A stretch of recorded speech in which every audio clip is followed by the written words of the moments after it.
Hello everyone, study with us में आपका एक बार फिर से स्वागत है। और आज हम डिस्कस करने वाले हैं सुपर इम्पॉर्टेंट क्वेश्चंस की तीसरी वीडियो। तो ये वीडियो जो है आपके लिए सुपर इम्पॉर्टेंट है, जिसके तहत मैं आपको जो है हर एक टॉपिक का रिवीजन करा रहा हूँ। इस वीडियो में आपको लगभग 3 टॉपिक के क्वेश्चन आंसर्स जो है मैं डिस्कस करने वाला हूँ। हर एक क्वेश्चंस को हम बारीकी से एक्सप्लेन करेंगे और समझेंगे। और अगर आपने अभी तक कोई भी किताब नहीं पढ़ी है नेट के एग्ज़ाम्स के लिए, तो आप हमारी ये सीरीज़ को फॉलो कर सकते हैं। अधिकतर क्वेश्चंस आपको जो है एग्ज़ाम में यहीं से देखने को मिलेंगे, ठीक है। और आप तैयारी कर रहे हैं यूजीसी नेट पेपर 1 के लिए, तो आप हमारी पहले की वीडियोस को भी देख सकते हैं। एक अलग से हमने प्लेलिस्ट बना रखी है यूजीसी नेट पेपर 1 के नाम से। लिंक जो है मैंने डिस्क्रिप्शन में दे दी है, और ऊपर आई बटन पे भी आप क्लिक करके हमारी वीडियोज़ को देख सकते हैं। तो चलिए शुरू करते हैं। आज का जो पहला सवाल है वो ये है कि निम्न में से किसने मानव विकास की अवस्थाओं का वर्णन किया है, ठीक है, अवस्थाओं का वर्णन किया है। तो इसका जो सही आंसर है वो है option number A, doctor Ernest Johns ने, ठीक है। डॉक्टर अर्नेस्ट जॉन्स ने जो है मानव विकास की अवस्थाएं बताई हैं, ठीक है। और कौन कौन सी अवस्थाएं हैं ये आपको याद रखना है। जैसे कि पहले होती है शैशव अवस्था, ठीक है, 0 से लेकर के 5 वर्ष तक की आयु में, ठीक है। उसके बाद होती है बाल्य अवस्था, फिर उसके बाद इन्होंने बताई है किशोर अवस्था, और फिर इन्होंने बात की है प्रौढ़ अवस्था की, ठीक है, प्रौढ़ अवस्था की। तो इस तरीके से जो है 4 अवस्थाएं इन्होंने मानव की बताई हैं। और ना सिर्फ डॉक्टर अर्नेस्ट जॉन्स ने मानव विकास की अवस्थाएं बताई हैं, बल्कि और भी कई जो हैं कह सकते हैं कि ज्ञाता रहे हैं जिन्होंने मानव विकास की अवस्थाएं बताई हैं। जैसे कि रॉस महोदया जो हैं, इन्होंने भी बताई है मानव विकास की अवस्थाएं। और उसके बाद हरलॉक ने भी जो है मानव विकास की अवस्थाओं का वर्णन किया है, ठीक है। ये आपको याद रखना है। नेक्स्ट क्वेश्चन है, यह कथन किसका है कि शिक्षा मात्रात्मक उन्नति के लिए होती है, ठीक है, मात्रात्मक उन्नति के लिए होती है। ये शिक्षा ये जो है ये किसका कथन है? तो ये कथन है महात्मा गांधी का, ठीक है। ऑप्शन नंबर ए जो है इसका सी जो है इसका करेक्ट आंसर है, महात्मा गांधी, ठीक है। महात्मा गांधी ने शिक्षा पे एक और विचार कहा था कि उनके अनुसार जो है मानव को मानव बनाना सबसे महत्वपूर्ण शिक्षा है, ठीक है। ऐसा किसने कहा है? तो ऐसा कहा है महात्मा गांधी ने, ठीक है। महात्मा गांधी जो थे वो ऐसी शिक्षा की बात, वो प्राथमिक शिक्षा की बात करते थे, और साथ ही साथ वो ऐसी शिक्षा चाहते थे जिसमें किताबी ज्ञान के साथ साथ कुछ कौशल भी सिखाया जाए, ठीक है ना, शिक्षा में। इसीलिए जो है वार्धा योजना इनको द्वारा लाई गई थी, ठीक है, वार्धा योजना। ये भी आपको याद रखना, एग्जाम में पूछा गया है। नेक्स्ट क्वेश्चन है, भारत की प्रथम शिक्षा नीति कब बनाई गई थी, ठीक है। भारत की प्रथम शिक्षा नीति कब बनाई गई थी? तो प्रथम शिक्षा नीति जो है ये बनाई गई थी सन 1968 में। ऑप्शन नंबर सी इसका सही आंसर है। सबसे पहले 1968 में शिक्षा नीति बनाई गई। उसके बाद जो दूसरी शिक्षा नीति बनाई गई थी वो बनाई गई थी 1986 में, ठीक है। अब 1986 की जो शिक्षा नीति थी इसमें कुछ बदलाव किया गया। कब किया गया? तो 1992 में, ठीक है। इसमें क्या किया गया था? बदलाव किया गया था। बदलाव कहें या फिर संशोधन कहें। और अब जो नई शिक्षा नीति आई है वो है 2019 की, के कस्तूरी रंजन की अध्यक्षता में बनाई गई है, ठीक है। के कस्तूरी रंजन की अध्यक्षता में नई शिक्षा नीति तैयार की गई है 2019। तो अगर आपसे पूछे पहली कब बनी, तो 1968 में। किस शिक्षा नीति में बदलाव किया गया था? तो 1986 की शिक्षा नीति में बदलाव किया गया था। कब किया गया था? तो 1992 में किया गया था। वर्तमान में कौन सी नई शिक्षा नीति आ गई है? तो 2019 की आ गई है। किसने तैयार की है? तो के कस्तूरी रंजन ने तैयार की है। नेक्स्ट क्वेश्चन है, ग्रेड देना शिक्षण मूल्यांकन की किस श्रेणी में आता है, ठीक है। शिक्षण मूल्यांकन की किस श्रेणी में आता है? देखो, मूल्यांकन का मतलब क्या होता है? मूल्यांकन का मतलब होता है किसी भी कार्य, जो कार्य किया गया है वो सफल हुआ है या नहीं हुआ है, इस बारे में जानना ही मूल्यांकन कहलाता है। ठीक है।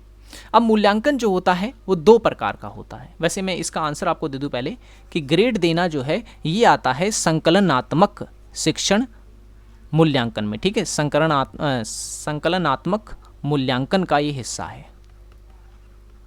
ठीक है, संकलनात्मक मूल्यांकन।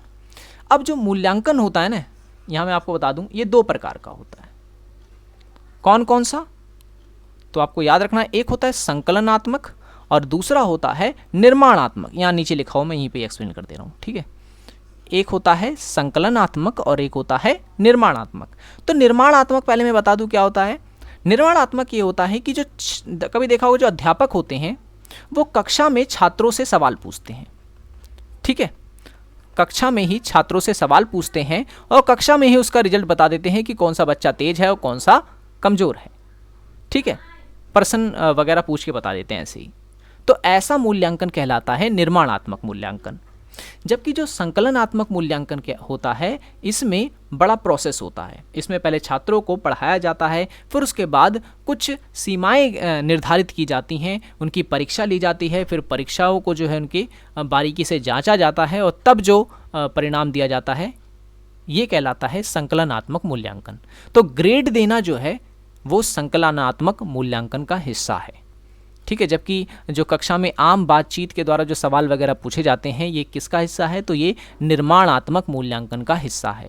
और दोनों ही मूल्यांकन का मुख्य उद्देश्य होता है छात्र में शिक्षा की जो छात्र है वो शिक्षा ग्रहण कर रहा है या नहीं कर रहा है, किस तरह की कर रहा है, ये सब जांचना, ये सब जानना ही मूल्यांकन का मुख्य उद्देश्य होता है। ठीक है, ये पॉइंट्स आपको याद रखने हैं। नेक्स्ट क्वेश्चन है, अतीत की घटनाओं की सहायता से किस अनुसंधान को सफल बनाया जाता है? तो सही आंसर ऑप्शन नंबर बी है। नाम से ही आप जान गए होंगे, ऐतिहासिक अनुसंधान, जिसमें हम जो है अतीत की घटनाओं का जो है बारीकी से विश्लेषण करते हैं, तब जो है अनुसंधान करते हैं। तो ऐसा अनुसंधान ऐतिहासिक अनुसंधान कहलाता है। ठीक है, तो ये पॉइंट्स भी आपको जो है इसमें याद रखने हैं। अच्छा, नेक्स्ट क्वेश्चन है, निम्न में से कौन सा प्रयोगात्मक अनुसंधान विधि के सोपान का हिस्सा नहीं है? देखिए, प्रयोगात्मक अनुसंधान जो होता है इसके स्टेप जो होते हैं वो थोड़े डिफरेंट होते हैं।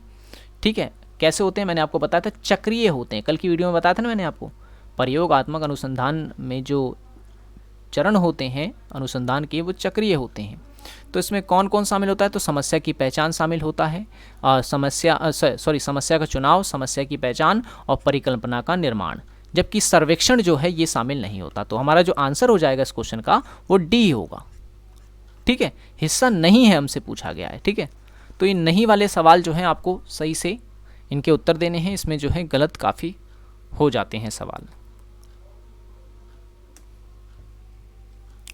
नेक्स्ट क्वेश्चन है, निर्माण गुणात्मक अनुसंधान का विश्लेषण निम्नलिखित में से किस विधि द्वारा किया जाता है? तो देखिए, घटना क्रियात्मक विधि के द्वारा किया जाता है, निहित सिद्धांत विधि के द्वारा भी किया जाता है, कथा एवं वार्तालाप विधि द्वारा किया जाता है। तो सही आंसर ऑप्शन नंबर डी है, उपयुक्त सभी। ठीक है, उपयुक्त सभी इसका करेक्ट आंसर है। नेक्स्ट क्वेश्चन है, प्रोजेक्ट टाइगर भारत में कब बनाया गया था? ठीक है, कब बनाया गया था? तो जो सही आंसर है इसका वो है ऑप्शन नंबर बी। ठीक है, 1973 में बनाया गया था प्रोजेक्ट टाइगर। अगर आपसे पूछ ले प्रोजेक्ट हाथी कब बनाया गया भारत में, तो प्रोजेक्ट हाथी बनाया गया था सन 1992 में। और अगर आपसे पूछ ले कि प्रोजेक्ट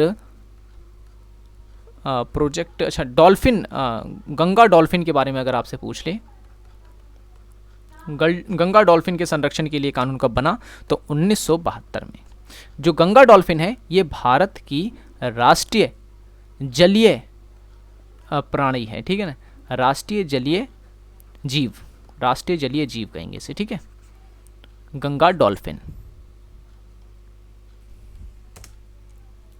नेक्स्ट क्वेश्चन है, घाना पक्षी विहार भारत में कहाँ स्थित है? तो सही आंसर है ऑप्शन नंबर सी। ठीक है, भरतपुर में है। भरतपुर कहाँ है? तो राजस्थान में है ये। ठीक है, राजस्थान में है भरतपुर। और अगर आपसे पूछ ले सलीम अली पक्षी विहार कहाँ है? तो सलीम अली जो है वो है गोवा में, मांडवी नदी के किनारे। और चिल्का पक्षी विहार पूछ ले तो ये है ओडिशा में। और नीलापट्टू पूछ ले अगर आपसे, नीलापट्टू तो ये है नेल्लौर में। नेल्लौर कहाँ पर है? तो ये है आंध्र प्रदेश में। ठीक है, आंध्र प्रदेश में। तो इतने पॉइंट्स आपको याद रहे। अच्छा, उदयपुर के बारे में बता दूं, उदयपुर को जो है, उदयपुर को झीलों का शहर कहा जाता है। ठीक है, झीलों का शहर कहा जाता है। आगरा को ताजमहल का नगर कहा जाता है, और आगरा फेमस है पेड़े के लिए। और दिल्ली जो है ये कई चीज़ों के लिए फेमस है, तो ये चीज़ आपको याद रखनी है। ठीक है, तो आज की वीडियो में जो है इतने ही क्वेश्चन। आई होप कि वीडियो आपको पसंद आया होगा। वीडियो पसंद आया हो तो लाइक कर दें, और चैनल को सब्सक्राइब नहीं किया तो ज़रूर कर दें, ताकि ऐसी वीडियोस की नोटिफिकेशन आपको मिलते रहे। ठीक है, बेल आइकन ज़रूर दबा दें, ताकि जब जब हम वीडियो डालें तब आपको नोटिफिकेशन मिलती रहे। सो हम मिलेंगे नेक्स्ट वीडियो में। So thanks for watching this video.